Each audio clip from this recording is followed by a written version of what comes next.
we think of a farm, we usually think of crops or livestock. Not many would think of art. As we travel to Cannon County, Dr. David Wood shares his vision for exactly that, an art farm. He found a perfect corner of the world near Woodbury, Tennessee, that he and many others have turned into acres of art, as well as a wildlife sanctuary, organic garden, and a meditation retreat.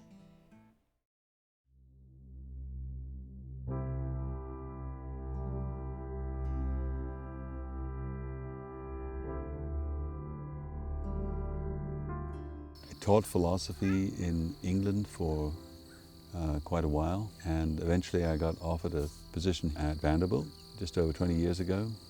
And I'd always had an artistic side to me, and I always wanted to start a sculpture park. But in England there's no way in which you could ever have the kind of land that would make something like that possible. So I started looking around Nashville. I drew a circle of an hour's drive. I think it was in 2002, like 15 years ago, I found this place. And I just couldn't believe my eyes. I just thought it was the most heavenly part of the world I'd seen for a long time. David's, probably on paper more of a city person. Teaches at Vanderbilt. He's around city scale situations, but he thinks environmentally and a lot larger than that. Having bought property, myself after more of a city and suburban experience, David coming here and seeing a farm and walking the hills and understanding elevation changes and microclimates and stream flows and actually the geology of a place. It's been fun watching him sort of take all that in and interpret that and turn it into this space. And I've been trying to broaden out the concept from a sculpture park, which would just be a whole series of outdoor sculptures. I call it an artscape, like a landscape with art in it. The idea is to get friends and people who have artistic interests to come out and do something, contribute to the place, and then leave something behind when they go. I've known David Wood for a while. He lived in East Nashville and would come into our gallery. And so I would always have an opportunity to chat with him, and he was gracious enough to just ask a bunch of questions.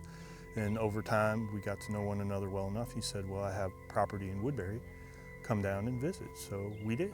And we liked the town, and he showed us what his plans were. So we've had the great privilege of watching this individual kind of collect other creative types and other individuals to come participate.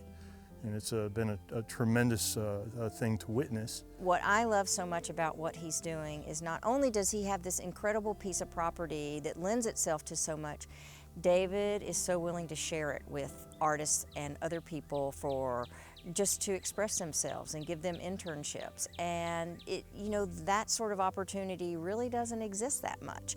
And to be able to do it without having to go through a million processes with red tape and things like that is phenomenal. It's a place also I'd like to invite friends and people who enjoy the outdoors to come and hang out, walk all these trails and look at the art and enjoy themselves. David is a faculty member in my department, a friend, and I've known him since my first year in the philosophy program. It's 250 acres, which is a hard number to kind of get your mind around, but once you're here, you realize that there's always paths. I've been here a dozen times, and there's always paths that I have yet to take. So every time I've been here, I've explored something new. I'll take a book off of David's shelf, which he may or may not know about, and learn about take a break from whatever I'm doing and learn about a new tree species or an insect species, and 'cause that's something that matters to me, and I think to David too, the environmental aspect of this place. We're all just temporary caretakers of this place, and that's true of me. I've got paintings back there of Garden of Eden. Yeah, this isn't the Garden of Eden, but it's getting close. And this dog is not an interruption. This is part of the deal.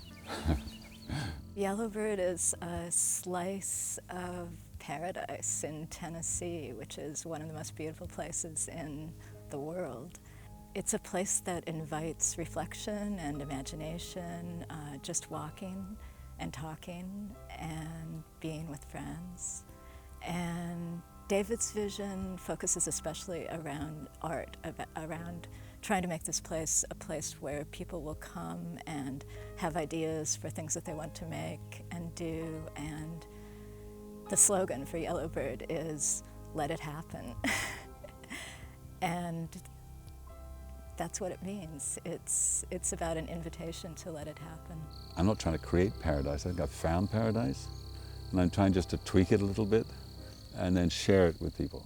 That's what I'm after, and it gives me like enormous pleasure.